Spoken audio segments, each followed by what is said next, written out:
afternoon, and welcome to another edition of FrazerCast. I'm Laura Richardson, here on location at the Grand Prix of Houston at Reliant Park. Joining me today is Kevin Crass with AEMSTAR EMS. AEMSTAR holds the contract to do the EMS services here for the Grand Prix of Houston, and we're going to talk about doing EMS at a large-scale event.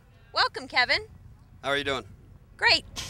If you would first give our viewers a little background into AEMSTAR. How long have you been in business? What's the primary function of AEMSTAR?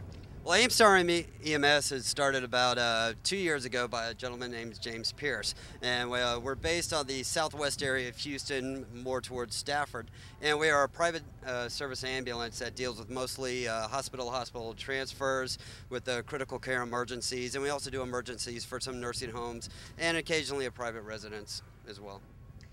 What other contracts for event services or venues does AEMSTAR have? Well, right now we're currently contracted with the Toyota Center, and we actually deal a lot with the Houston Rockets, of course, and the Comets, the female basketball team, the Arrows, our minor league hockey team, as well as the KD Copperheads, who is the brand new arena football team for the area down here. Event management from an EMS perspective obviously poses a different set of obstacles than your everyday operations. I would imagine that an event like the Grand Prix of Houston, with its potential for high-speed crashes and severe injuries, takes it to a whole different level.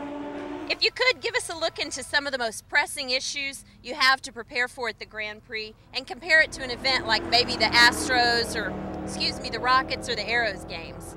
Right, absolutely. And of course, we're dealing with high-speed vehicles here. Now, the actual Champ Car, they have their own doctors that will help out for most of the drivers, and we really come in to transport them if they need to go to the hospital. So our main real concern is the people that are out here to view the race and have a good time, with their families. And of course, being in Houston, our major concern is going to be the heat. But luckily today, it's actually outstanding, so we really don't have too much to worry about there. But, tomorrow, the next day, it's Houston. We're going to be 95 degrees, 100% humidity. We're going to have some heat-related issues. And, there's always going to be somebody maybe falling down, stumbling, minor stuff like that. But as far as really going into it, we've got to look at how many people are going to be out here, which estimates are anywhere from 50,000 to 250,000 on top of that. Now, that's for the whole three-day event. For the entire three-day event, mostly going to be on Saturday, of course, which is when the actual race is. And, of course, we've got 6 to 8 ambulances out here. We've got over 35 people on staff posted in certain first aid areas throughout. I mean, the planning is incredibly intensive that goes into this.